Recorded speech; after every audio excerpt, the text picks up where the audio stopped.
Hello students, this is the part number 2 about the pi. ठीक ना. In part number first we know all about the pi, but that was not sufficient. तो यहाँ पे और जानेंगे हम लोग अबाउट पाई. चलिए पाई का हिस्ट्री देखते हैं स्टूडेंट्स. तो पाई की हिस्ट्री है स्टूडेंट कि for 1000 years ago this was in existence. इसका महत्व पहले भी था. मैनी साइंटिस्ट, मैनी योगिक, सन्यासी they are doing to experiment, to do the experiments. वो लोग करा करते थे. ठीक ना. 1000 years ago, ऐसा नहीं कि आज आ जाइए. और कोइंसिडेंट इसका ये है, बाई चांस ये है कि the great scientist Einstein and Hawkins की हिस्ट्री उनके डेथ और बॉर्न से भी रिलेटेड है. पाई डे सेलिब्रेशन 14 मार्च. ठीक ना. अब मैं ये क्या कह रहा हूँ, इसको जानने के लिए आप वीडियो नंबर पार्ट 1 में जाएं, इसी के वीडियो के पार्ट 1 में जाएं, ज़्यादा अच्छा समझ में आएगा. उसको मैं डिस्कस नहीं करूंगा, नहीं फिर लंबा होगा. एप्लीकेशन पाई का ये है स्टूडेंट्स की in various calculation, various types of numerical calculation like physics, chemistry and mathematics. ठीक ना. ओके.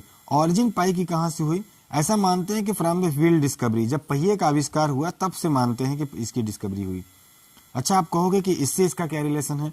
इसमें रिलेशन ये है कि कहते हैं कि necessity is the mother of all invention. आवश्यकता सभी प्रकार की, आवश्यकता आविष्कार की जननी है. अगर आपको आवश्यकता नहीं होगा तो आप किसी चीज का डिस्कवरी नहीं करोगे. ठीक ना. जैसे बैठने की आवश्यकता हुई तो आपने चेयर का आविष्कार किया, पीने की आवश्यकता हुई तो आपने ग्लास या फिर जो भी पॉट, हॉट पॉट, जो भी हॉट पॉट का मतलब मत समझिएगा वाईफाई वाला. हॉट पॉट का मतलब मैं कहना चाह रहा हूँ कि वाटर पॉट. ठीक ना. तो इस तरह से जिसकी आवश्यकता हुई उसका आविष्कार हुआ. बात करने के लिए फोन का आविष्कार हुआ, लिखने के लिए पेन का आविष्कार हुआ. ठीक ना. तो निश्चित तौर पे चीजों को रोल करके एक दूसरे स्थान पर ले जाने के लिए आसानी के लिए क्या किया गया? पहिया का आविष्कार किया गया. शुरू में पहिया बिल्कुल गोला नहीं था. ठीक ना.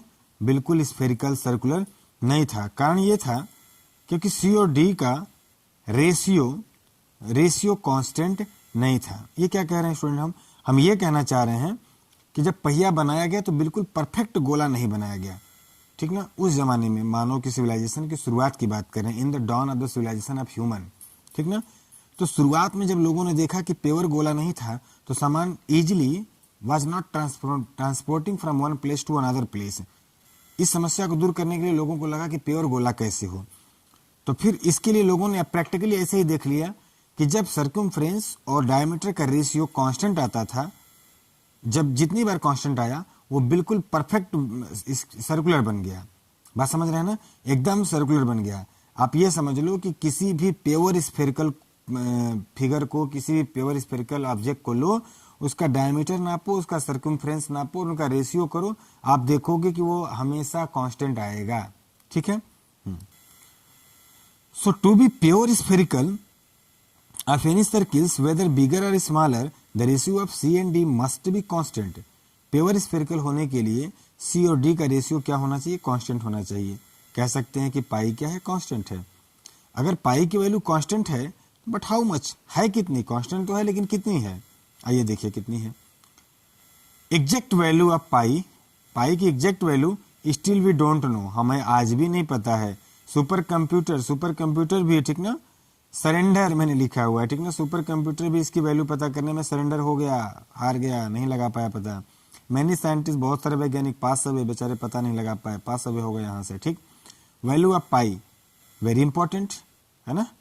To determine the value of pi is very difficult job, but to utilise the value of pi in our daily life and also experiments, वहाँ भी बहुत जरूरी है. मिसाइल में सब इसको लॉन्च करने में पाई की वैल्यू चाहिए. तो इंपॉर्टेंट है लेकिन डिफिकल्ट भी है. स्कूल वैल्यू हम जानते थे. स्कूल वैल्यू का मतलब ये हुआ कि during hours mathematical numericals problem हम लोग क्या करते थे? पाई इक्वल 22/7 लेते थे. लेकिन मैंने इसको कट किया है. ठीक ना. Is not equal, exactly pi is not equal to 22/7 students. ठीक ना. देखिए ऐसा क्यों लिए, क्यों, ये सुनिए. हुआ ये स्टूडेंट्स वाई ना. पाई इक्वल 22/7 का मतलब यह है कि are use during solve, solution के समय हम लोग ले लेते हैं. If circumference 22 units of any sphere, मान लेते हैं कि किसी भी स्फेरिकल शेप का सर्कमफ्रेंस कितना है? सर्कमफ्रेंस उसका 22 यूनिट लिया हम लोगों ने, 22 यूनिट्स लिया. To make it perfect circle, तो इसको ठीक ठाक सर्किल बनाने के लिए it's the must be taken 7 units.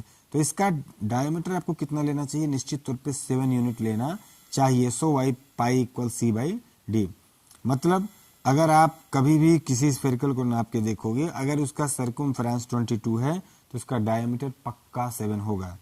इसको चेंज कर सकते हो, ऊपर नीचे 2 का मल्टीप्लाई कर दो तो 44/14 हो जाएगा। मतलब अगर 44 सर्कमफ्रेंस वाला आप लेते हो कोई स्फेरिकल, तो निश्चित तौर पे उसका डायमीटर 14 होगा। ऐसे कर सकते हैं आप, ठीक है, कांस्टेंट होगा वो वैल्यू, ठीक।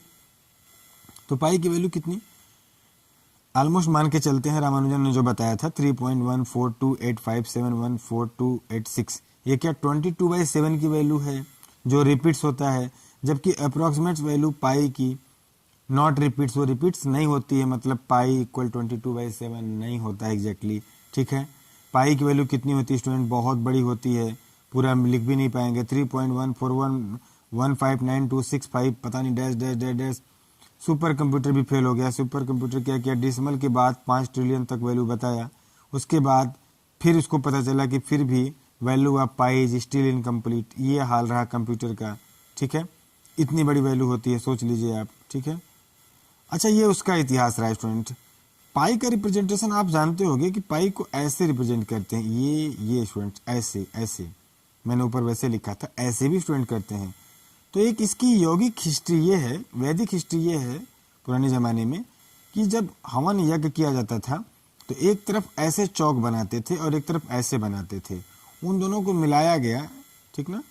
वो लोग भी चूंकि मैथोलॉजी से ही हमारे ऋषि मुनि सन्यासी किया करते थे, इसको मिलाया गया तो ऐसा हो गया, तो इसको मान लिया गया कि सिंबॉलिक वैल्यू हो गया कि पाई को ऐसे ही रिप्रेजेंट करेंगे। बहुत ज़्यादा ये शायद इसकी मैं पुष्टि नहीं करता कि कितनी सच है, लेकिन कहीं मैंने ऐसा पढ़ा था, तो पता नहीं है कितना सच है, ठीक है। उसको अब दोनों तरफ से ये अपोजिटली है, अगर इनको मिलाया जाएगा तो एक स्फीयर बन सकता है, ठीक है। ओके स्टूडेंट्स, चलिए, this was all about the secrets of pi. Next video मिलेंगे किसी नेक्स्ट फैक्ट के साथ। Thank you.